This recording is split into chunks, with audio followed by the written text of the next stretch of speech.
রাত গভীর। ছোট্ট নিশির ঘরের আলো নিভে গেছে, কিন্তু সে এখনও খেলছে। পুতুল, বল আর বই সবকিছু ছড়িয়ে ছিটিয়ে আছে বিছানায়। মা বারবার বলছেন, নিশিমা, এবার ঘুমাও, কাল স্কুল আছে। কিন্তু নিশি ঘুমোচ্ছে না। তার চোখে ঘুম নেই, মন খেলায় ভরা। হঠাৎ জানালার পাশে হালকা ঝলমলে আলো। একটা ছোট্ট পরী এসে ঢুকল ঘরে।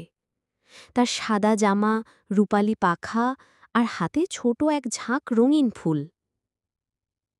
নিশি, তুমি এখনো ঘুমাওনি? আমি ঘুমপাড়ানি ফুল নিয়ে এসেছি। নিশি অবাক হয়ে তাকিয়ে বলল, তুমি কে? আমি ঘুমের পরী। যারা রাতে ঘুমায় না, তাদের আমি ফুলের জাদুতে ঘুম পাড়াই। পরী আস্তে আস্তে সেই রঙিন ফুলগুলো নিশির বালিশের চারপাশে সাজিয়ে দিল। চোখের পলকে নিশির চোখ বন্ধ হয়ে এলো। সে হেসে ঘুমিয়ে পড়ল, যেন কোনো মিষ্টি স্বপ্নে ভাসছে। পরে জানালা দিয়ে চুপচাপ আকাশে উড়ে গেল চাঁদের দিকে।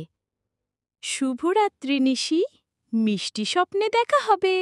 এইভাবেই ছোট্ট পরীর ডিহুমপাড়ানি ফুলে নিশির রাতটা মিষ্টি